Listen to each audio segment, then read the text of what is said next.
Hey, what is this? Madam, chaya. What? കാല് തട്ടി എല്ലാം കയ്യിന്ന് പോയി. Do I look like a dog to you? All of you just stupid idiots, good for nothing donkeys. Why can't you use a little bit of common sense? Why do you repeat your mistakes over and over again? Just get out. ഈ പ്രാർത്ഥനകൾ എന്നും എന്റെ കൂടെ Stop ഉണ്ടാവണം. bullshitting, go. Thank you. God.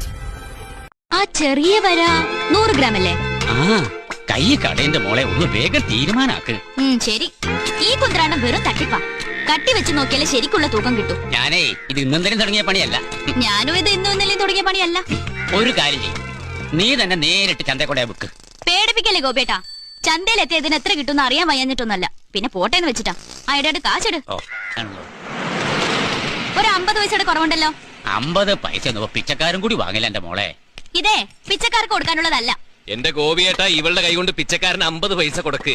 ഗോപിയേട്ടന് ഗൗരിയെ ശരിക്കും മനസ്സിലായിട്ടില്ലേ? അയില 3 എണ്ണം 30. അല്ലോ മീനില്ല, തീർന്നു പോയേ. അപ്പൊ കൂക്കിയതോ? അത് നമ്മൾ അറിയാതെ പോയി പോയതാണ്. കളിയാക്കല്ലേ? എന്തെങ്കിലും ഒന്ന് എടുക്കൂ സാർ. ഇതൊന്നും ഇവിടെ ആവശ്യമില്ല. എനിക്കിപ്പോ ആവശ്യം കുറച്ച് ഭാവനയാണ്. അതുണ്ടാവോ കുട്ടിയുടെ കയ്യില്? നാശം ആലോചിച്ചോണ്ട് നൊക്ക പോയി.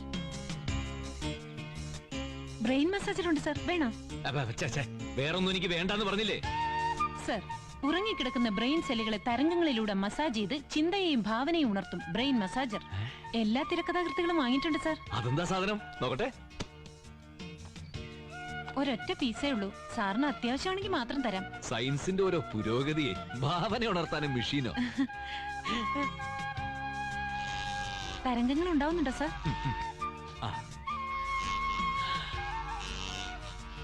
ഉണ്ടാവുന്നുണ്ടോ? ഉണ്ടാവുന്നുണ്ട്. ഇത് രാവിലെയും വൈകിട്ടും പതിവായി 5 മിനിറ്റ് ചെയ്താൽ ബുദ്ധി വികസിക്കും, ഭാവനയും ഉണരും. വേണോ സാർ? ബാക്കി എല്ലാ ഐറ്റത്തിനും 100 രൂപയുള്ളൂ. ഇതിന് മാത്രം 250 ആവും. ഭാവനക്ക് 250 അല്ല.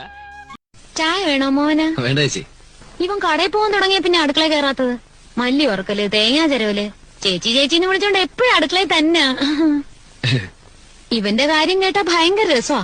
മാമ്പഴം കണ്ടാ ബാക്കി വെച്ചേക്കില്ല. ഒരിക്കൽ എന്റെ അച്ഛൻ ഒരു ചാക്ക് നിറയെ മാങ്ങ കൊണ്ടുവന്നു. ഞാനത് പഴുക്കാൻ 10 വെച്ചു. 3 ദിവസം കഴിഞ്ഞ് നോക്കിയപ്പോ മാങ്ങ മുക്കാലും തീർന്നിരിക്കുന്നു. പഴുക്കണേന് മുമ്പ് മൂപ്പരടിച്ച് വീശി. സുഖം കുളിക്കുക.